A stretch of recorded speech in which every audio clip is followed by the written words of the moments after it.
Sesi curhat ke Brevi. Kan? Tapi aku selalu take credit sama Marathon season 2 terutama. Karena kalau nggak ada itu, semuanya nggak ada. Erika nggak kenal aku. Ya. Ya apalagi pacaran.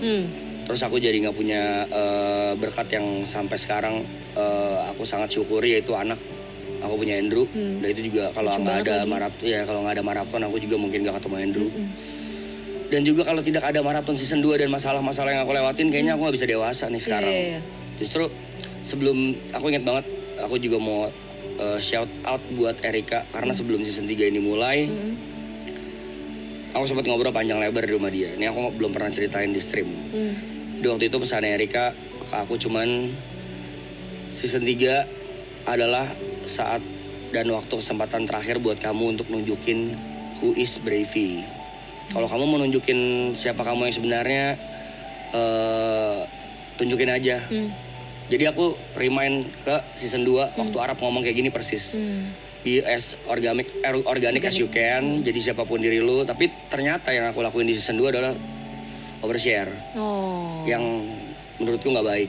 Banyak yang aku offside dalam bercandaan, dalam apa. Nah ternyata di season 3 ini, oh ternyata orang-orang nerima lo bercandaan gue yang memang dasarnya tongkrongan gitu. Jadi banyak yang ternyata support juga. Dan ya udah, setelah aku banyak ngobrol sama Erika, jadi paham bahwa, dan aku juga menyebut season 3 ini buat aku pribadi, season terakhir ini adalah pembuktian bahwa ini gua, jadi nanti end up atau outputnya orang-orang atau bakal suka atau enggak ya udah, tapi ya this is who I am aja gitu.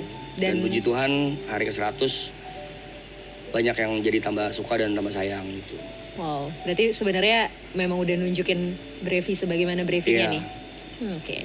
Nah, kita balik ke momen dimana ya waktu semua itu terjadi ya gitu, mulai dari masalah sama Erika gitu ya dan sebagainya.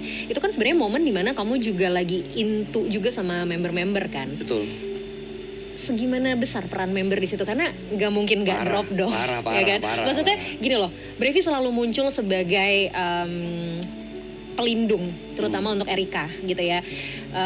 Selalu muncul kayak orang yang paling tegar dari semua ini gitu. Tapi aku tahu manusia nggak mungkin ya kan. Pasti ada momen dimana kamu juga drop gitu kan.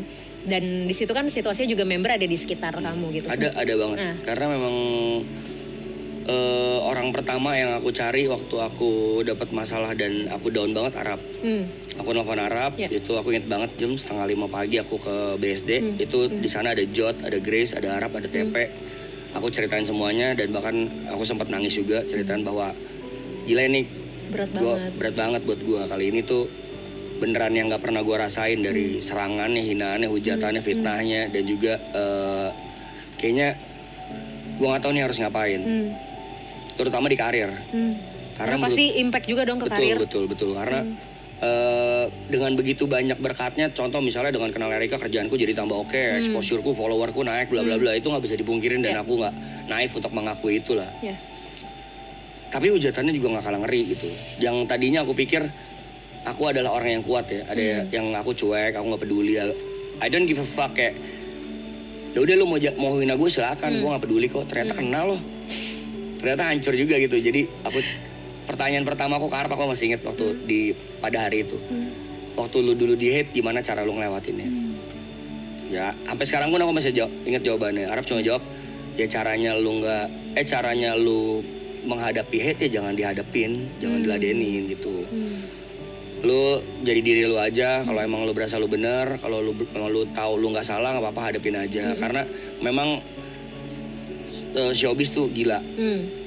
Banyak hal-hal yang kita nggak tahu, jadi tahu aja gitu. Dan akhirnya aku sekarang ngerti apa maksud dari kata-kata itu. Dan sekarang jadi paham bahwa kayaknya dulu gue overshare aja sih. Jadi orang-orang punya banyak celah buat nyerang aku pada saat itu. Dan itu tidak terbukti sekarang. Maksudnya ya udahlah, puji Tuhan sekarang orang-orang udah tahu masalahnya juga. Aku tidak membicarakan siapa yang benar dan salah, cuman minimal aku selalu mencoba menjadi orang yang tidak jahat. Ternyata kalau dilihat setahun cukup mengubah Brevi segitu banyak ya? Lumayan. Terus gimana? Ini kan udah mau selesai nih. Iya. I mean tadi Brevi bilang di season kedua adalah momen perkenalan gitu kan. Season ketiga momen Brevi memperkenalkan siapa Brevi sebenarnya gitu. Banyak juga momen yang udah dilewatin dan gak memungkiri bahwa maraton memberikan andil yang sangat besar sebenarnya kan dalam proses hidup Brevi setahun terakhir khususnya gitu. Dan ini udah mau selesai. Perasaanmu bagaimana? Sekarang mixed feelings sih. Mixed feelings. Karena di satu sisi ada senangnya. Tadi sama aku juga dengerin Gary, kurang lebih sama. Senangnya adalah aku bisa melakukan kegiatan-kegiatanku yang sebelumnya sebelum season ini dimulai kita lakuin. Contoh ketemu Andrew bisa lebih sering, ketemu Erika juga bisa lebih sering. Apalagi soal nongkrong. Terus juga aku juga puji Tuhan baru punya rumah baru. Jadi aku ada excitednya. Oke, aku sempat lihat deh di review sama Aloy. Iya itulah. Jadi lagi excitednya pindahan rumah, jadi pengen pindah rumah. Tapi di satu sisi lain sedihnya nggak kalah hebat gitu karena tadi menurutku waktu Day One ini dimulai aku ngomong juga ke member lain. Bahasanya gini, anjing 100 hari kita terjebak di sini, coy. Dan ini hari ke-100. Yeah. Terus aku turns out bahwa ini udah hari 100 ya nyet anjing. Berasa nggak berasa ya gitu, berasanya capek. Itulah udah pasti lah, capek fisik, mental pasti. Cuman nggak berasanya kita ntar nggak nongkrong lagi nih anjing kayak gitu. Nongkrong pasti mungkin, cuman nggak seintens dan sesering sekarang. Kayak tadi Gary juga bahas bangun tidur ada di orang, mau tidur ada di orang.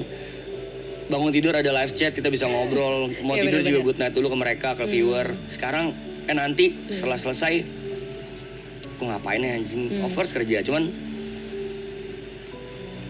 kayaknya ada sedih. Parahnya adalah ada galaunya. Dan yang membedakan tadi Tepe juga bahas waktu kita ngobrol pagi-pagi, siang-siang. Season 2 tuh kita nangis kenapa ya? Kan kita tahu kalau season 3 nanti pasti ada. Lagi, ya. Season 3 nanti nangisnya gimana nih kita sekarang? Karena kita tahu juga kalau nggak ada lagi. Betul. Sedihnya pasti banget sih. Dan itu justru malah yang bikin mixed feelingnya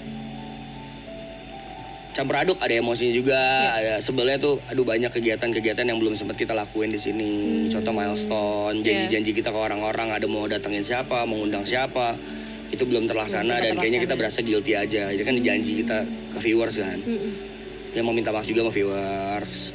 Intinya sih mixed feeling sekarang, tapi lebih banyak sedihnya justru. Oke. Sempat dibahas berkali-kali sama Brevi bahwa momen di maraton ini kan lelah secara fisik dan mental ya. Kalau fisik udah pasti gitu. Tapi dengan lelahnya kamu secara mental, akhirnya kamu bisa bangkit tuh gimana? Kalau lelah secara mental bukan lelah yang kayak kena